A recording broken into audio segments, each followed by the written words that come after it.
As pragas do Egito, bíblicas, ao que parece, eram 10. Caíram todas aqui no Brasil. Mas ele disse que eram 7 pragas do Egito. E caíram aqui no Brasil. Chikungunya, H1N1, dengue, zika, políticos corruptos, etc, etc. 7 anos depois da epidemia mundial de gripe H1N1, a influenza, em 2009, o fantasma volta a apavorar a população, somando nova preocupação a outras doenças relacionadas, como eu disse, ao mosquito Aedes aegypti. Este ano, a chamada gripe suína, que também é outro nome da H1N1, já avançou por 11 estados, registrou 304 casos, matou 71 pessoas no país. Olha a mortalidade disso, como é que é grande, de 300 e poucos, 71 mortos. E tem provocado filas por vacinas na rede particular, que ainda está começando a recebê-las. Boa parte das doses foi desviada para São Paulo, onde o surto se antecipou em relação ao outono. A gripe vem avançando pelo sul de Minas, com 3 casos confirmados da doença e 2 mortes, segundo o último balanço do Ministério da Saúde. Porém, há vários casos suspeitos na região. Embora boa parte das pessoas esteja vacinada contra a influenza desde o ano passado, a doença chega cada vez mais perto de Belo Horizonte, provocando corrida à imunização em clínicas particulares e esgotamento do estoque de álcool em gel em farmácias. E outra praga brasileira, o açúcar. Um estudo divulgado hoje pelo Ministério da Saúde indica que 1 em cada 5 brasileiros consome doce em excesso, 5 vezes ou mais na semana. O índice é ainda maior entre os jovens.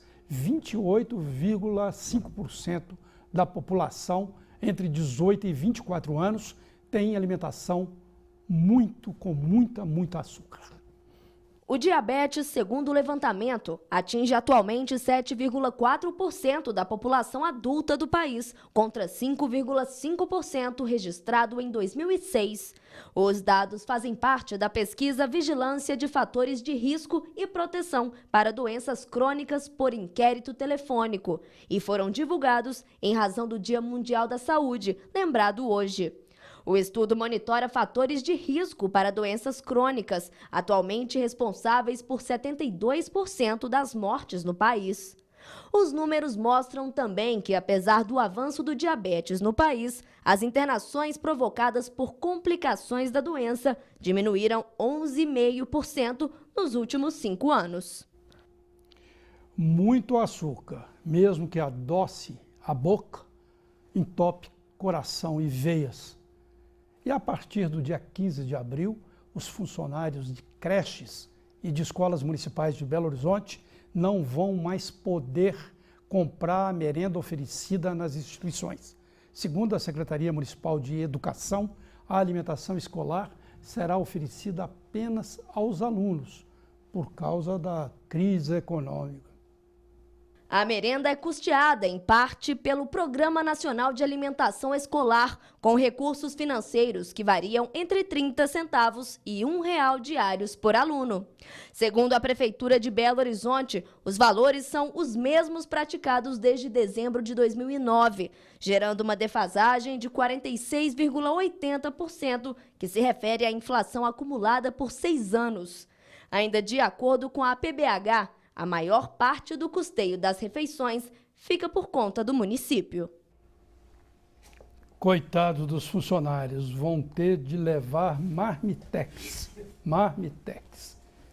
Diante da falta de educação e de respeito de alguns moradores, muitos proprietários vendem ou alugam seu apartamento por não suportar o comportamento de um vizinho que agride, humilha, ameaça, ofende, acusa, fofoca, danifica carros na garagem, o elevador ou que realiza festas de arromba a ponto de gerar a desvalorização do edifício.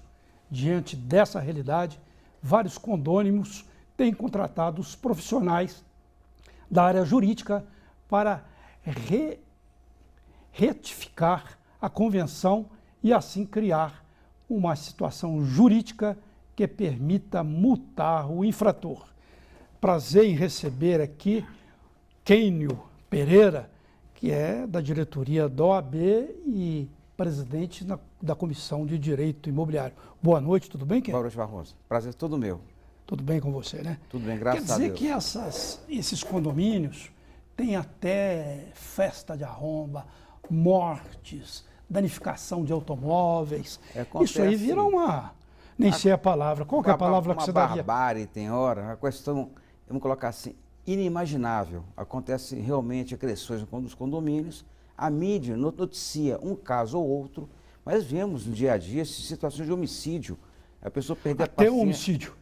Isso acontece, casos, né, que são noticiados em todo o Brasil, na televisão mesmo, a câmera filmando, um vizinho dando um tiro no síndico, no elevador, um casal sendo assassinado pelo vizinho em função do barulho, em São Paulo, né, um casal lá no Alphaville. Então, situações que até imóveis de porte elevado, né, acontecem essas situações que podem ser evitadas, desde que o síndico, a coletividade se una de maneira a combater essa conduta antissocial.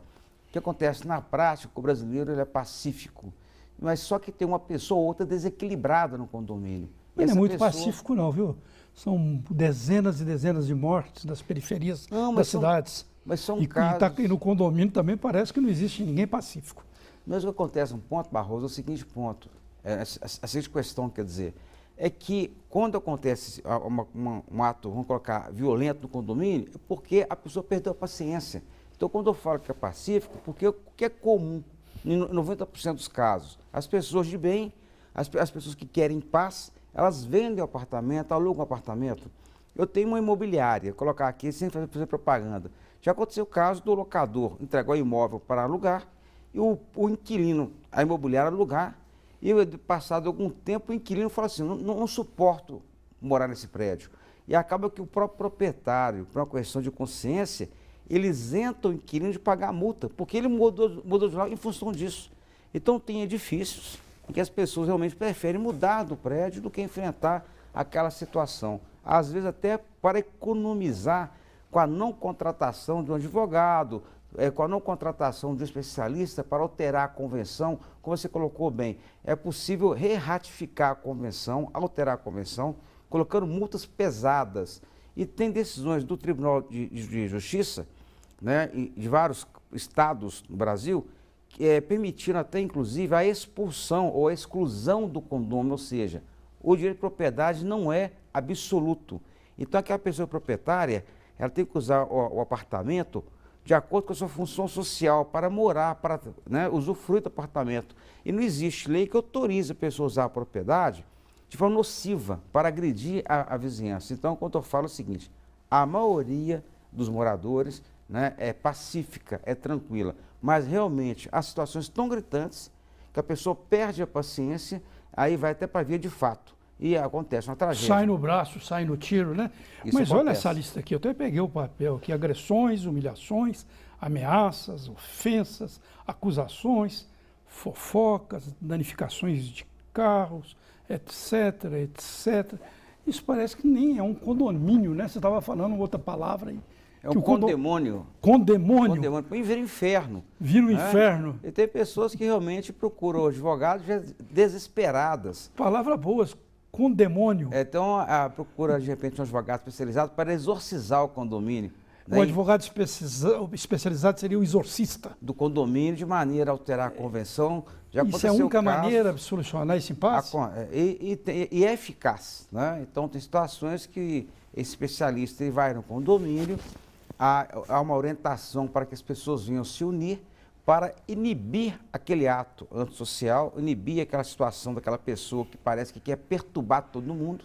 E tem pessoas que deveriam morar na selva, né? Sair fora da sociedade. Né? Estão lá naqueles faroeste, bang-bang, né? Acontece. Voltar lá para o Velho Oeste. E pessoas que às vezes ameaçam. Já aconteceu o caso que eu conheço, de uma médica, inclusive, né? Atirou a faca para o síndico, para o porteiro. Uma né? pessoa que aparentemente calma, aparentemente tranquila. E pessoas que às vezes a família dá cobertura a essa situação agressiva, pessoas que realmente têm na birra do vizinho, passam a danificar o carro dele constantemente. E chega, e a pessoa às vezes ela fica aflita, porque tem pessoas que até ameaçam o filho, né, do vizinho, né, ou a esposa. Então, as situações que realmente podem, né, ser evitadas e devem ser combatidas com energia, com determinação, porque solução tem, só que tem que agir de maneira contundente, de forma a inibir essa pessoa que realmente não merece viver em coletividade. E nesse caso, repito, a propriedade não é absoluta. Um fato interessante que eu quero colocar para o telespectador: nenhum direito à vida é absoluto, porque a pessoa é autorizada, às vezes, a matar a outra em legítima defesa. Então a pessoa não pode usar a propriedade para criar um inferno dentro do condomínio. Então é fundamental que haja essa concepção, né, do limite da propriedade, de forma a evitar qualquer desgaste maior. E, logicamente, quando a pessoa opta por mudar do apartamento, ela vai gastar muito mais com isso, com a venda do imóvel, pagamento de comissão 6%, registro em cartórios, enfim. A mudança em si, às vezes, representa uma perda de 15% a 20% do preço do imóvel. Que prejuízo, hein? Prejuízo, que vai pagar ITBI 3%, a comissão ITBI, a comissão do corretor 6%, mas a despesa cartorária representa quase 13% do preço do imóvel. Que então, prejuízo. é melhor investir, né, numa contratação de um serviço jurídico eficiente para ter paz. Serviços esses têm que ser pagos pela coletividade, inclusive. Para não ter de mudar ou ficar esse condemônio, como você falou, né? Condemônio. Palavra boa. Parece aquela propaganda daquele encanamento, né? Não vou falar o nome aqui, que eu não estou aqui para fazer propaganda de ninguém. Que lá na reunião do condomínio é uma guerra, um quebrando cadeira na cabeça do outro, querendo matar. Você se lembra dessa publicidade, né? Não, e a gente sabe que assembleias que viram a grande guerra. Mas guerra. isso pode ser evitado, com certeza. Só ter realmente uma determinação para criar uma situação de maior segurança e combater esse vizinho nocivo. Tá certo, Kenny. Muito prazer em recebê-lo aqui mais uma vez. Volte mais com essas informações. Muito obrigado. Por nada, Boa prazer. noite. E o Redação BH News volta logo após um breve intervalo.